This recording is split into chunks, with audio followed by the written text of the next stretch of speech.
नमस्ते, प्रणाम। मैं राज पांडे और आप देख रहे हैं एमडी न्यूज। दोस्तों, अभी मेरी मौजूदगी है मुगराबाद शाहपुर विधानसभा के एक भरहूपुर गांव है और यहाँ कांग्रेस का संविधान बचाओ जन चौपाल है। तो यहाँ पर हमारे साथ कांग्रेस के जिला अध्यक्ष श्री प्रमोद सिंह जी हैं। तो आइए उनसे बात करते हैं। नमस्ते सर। नमस्ते सर, बताएं सर, ये जो आज जन संविधान बचाओ चौपाल आपने लगाया है सर, ये किस लिए लगाया है? इसलिए कि सत्ता पक्ष के लोग आज संविधान को खत्म करना चाहते हैं, लोकतंत्र की हत्या कर रहे हैं। इसलिए कांग्रेस पार्टी के लोग हिंदुस्तान के अंदर हर लोकसभा, विधानसभा, ग्राम सभा के अंदर हम एक जागरूकता अभियान जनता के बीच लाए हैं कि संविधान बचेगा तो हिंदुस्तान रहेगा, संविधान रहेगा तो लोकतंत्र की रक्षा हो सकता है। इसी के तहत जागरूकता अभियान चल रहा है। लेकिन सर, भाजपा वाले तो बोल रहे हैं कि जब कांग्रेस पार्टी सत्ता में होती है उस समय संविधान खतरे में नहीं पड़ता है और कोई पार्टी आती है तो संविधान खतरे में पड़ जाता है। जनता पूरा जागरूक हो चुके हैं। आज सभी लोग जानते हैं कि संविधान को जिस तरीके से संविधान के ऊपर हमला किया जा रहा है उसको बदलने की कोशिश कर रहे हैं। जिस तरीके से उन्होंने कहा कि हम 400 पार होंगे, ये तो जनता था कि उनको 400 पार नहीं किया तो शायद आज संविधान ना होता और लोकतंत्र खत्म होता, राजतंत्र की शुरुआत हो जाता। सर, हमारा जो वीडियो देख रहे हैं आप उनको समझाने की कोशिश करेंगे कि संविधान किस तरीके से खतरे में है? आप देख सकते हैं जी, हिंदुस्तान के अंदर जिस प्रकार, खास हमारे जौनपुर जिले में देख लीजिए, क्या यहाँ पर लोकतंत्र की रक्षा हो रहा है? आप बताइए, लोकतंत्र की रक्षा हो रहा है? नहीं हो पा रहा है। हमारी माताएं बहनें सुरक्षित नहीं है। माताओं के साथ, बहनों के साथ छेड़खानी, रेप करके उसका मर्डर किया जा रहा है।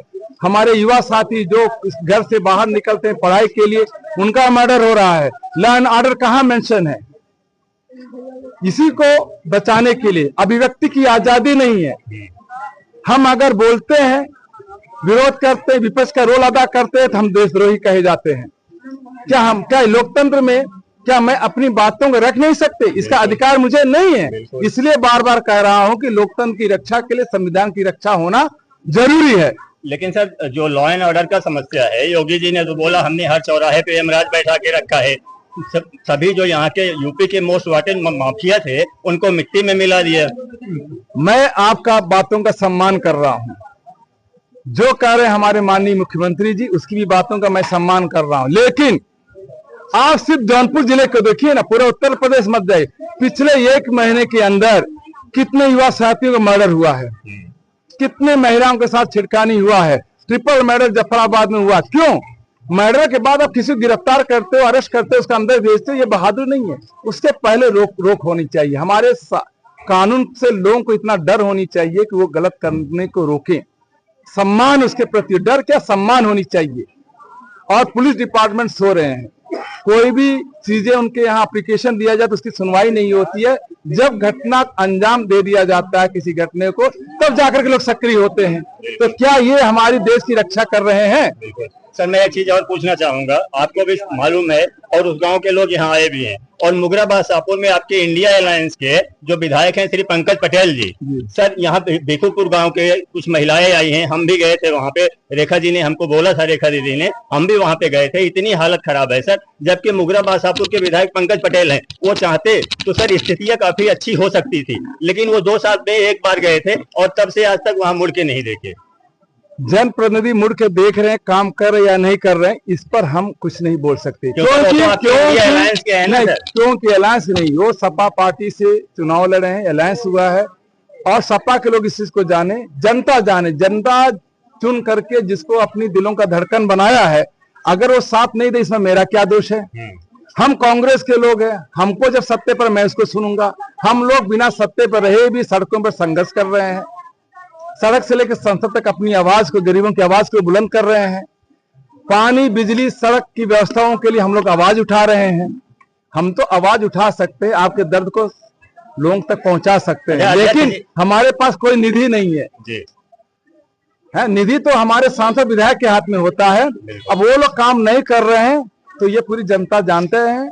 अध्यक्ष जी, 2 दिन पहले राहुल गांधी जी का बयान है कि महाराष्ट्र चुनाव में बहुत घपला हुआ, घोटाला हुआ, ईवीएम नहीं सही थे। इस पर आपका क्या? नहीं, दो दिन पहले नहीं तो बार बार बोल रहे हैं, जिस दिन से महाराष्ट्र का चुनाव हुआ उससे पहले से लेकर उसके बाद तक जिस तरीके से चुनाव आयोग के ऊपर आरोप तय हुआ है और उसका साथ हमारे भारत सरकार दे रहे हैं, जिस तरीका जुडिशियरी का मिसयूज हो रहा है, ये चिंतनीय विषय है। अच्छा सर, जहाँ पे कांग्रेस पार्टी जीत जाती है, जैसे मैं उदाहरण के रूप में, आपका कर्नाटका है, हिमाचल है और तेलंगाना, 3 राज्यों में आप जीते, तो वहाँ जो है ईवीएम सही था, संविधान खतरे में नहीं था? नहीं, ये तो विषय जो आपने कहा है ये खुले मंच का नहीं है। दुनिया सब कुछ जान रही, जनता पढ़े लिखे हुई है। आज सॉफ्टवेयर क्या है, इंजीनियरिंग क्या होती है, ये सारी चीज पूरी दुनिया ने इसको निगलेक्ट कर दिया है, तो हम हिंदुस्तान उसको क्यों एक्सेप्ट किए हुए हैं? सही है। मेरा सर दूसरा सवाल है, 2014 में ईवीएम सही थे? 2014 में भी ईवीएम में कमियां रहा है, सत्ता तो आपकी थी, लेकिन सत्ता का मिसयूज नहीं हुआ है। जिस तरीके से आज के समय में मिसयूज हो रहा है वो उस समय नहीं था। आज हम विपक्ष में रह करके अपनी आवाज को आप तक पहुंचाना चाहते, शासन प्रशासन तक, तो वो उसको सुनते नहीं है, सम्मान नहीं देते। पहले ऐसा नहीं था, विपक्ष का रोल होता, विपक्ष की बातें सुनी जाती। सर आप देश की मुख्य विपक्षी पार्टी हैं और राहुल गांधी जी कांग्रेस के कद्दावर नेता हैं। ऑपरेशन सिंदूर हुआ, ऑपरेशन सिंदूर पे राहुल गांधी जी ये हमसे पूछते हैं, हिंदुस्तान की सरकार से पूछते हैं कि कितने राफेल गिरे। उन्होंने एक बार ये नहीं पूछा कि पाकिस्तान के कितने हवाई जहाज गिरे। तो ये सर ऐसा मतलब क्यों बोल रहे हैं राहुल गांधी जी? ये देश की जनता जानना चाहती है सर। देश की जनता, आप पढ़े लिखे लोग हैं, संविधान को जान रहे, जो घटनाएं घटी है जान रहे। जो उन्होंने पूछा राहुल गांधी, वो प्रश्न सही है। लेकिन आज बनाता है आज हमारे सेना के अध्यक्ष लोग भी इस चीज की बातों को बता रहे हैं, जुडिशियल भी इस चीज को बातों को बता रहे हैं, कुछ न कुछ गलत हुआ है। अध्यक्ष जी आप भी जानते हैं कि जब अगर युद्ध होगा किसी देश से तो नुकसान एक तरफ तो होगा नहीं, दोनों तरफ होगा। तो हम अपना क्यों बताएं? हम विपक्ष मतलब दूसरे देश का पूछे ना। जैसे राहुल गांधी जी ने एक सवाल और पूछा था कि नरेंद्र जी को ट्रंप जी ने बोला नरेंद्र सरेंडर। क्या एक देश के प्रधानमंत्री को ऐसा बोलना उचित है सर? देश प्रधानमंत्री को, इसी को तो मैं कह रहा हूं उचित है। हमारा प्रधानमंत्री हमारे मुख्यमंत्री से बातचीत करने के, अपनी बातों को रखने का जनता का अधिकार है, यही संविधान है मेरा। आपको पता होगा हमारे पूर्व प्रधानमंत्री जवाहरलाल नेहरू जी जब संसद से बाहर आए, एक महिला ने कॉलर पकड़ करके उसको हिलाया, माता थी। माता जी ने कहा कि जवाहरलाल जी आप जो देश के प्रधानमंत्री हो गए, मुझे क्या मिला? तो हमारे प्रधानमंत्री ने क्या कहा पता है?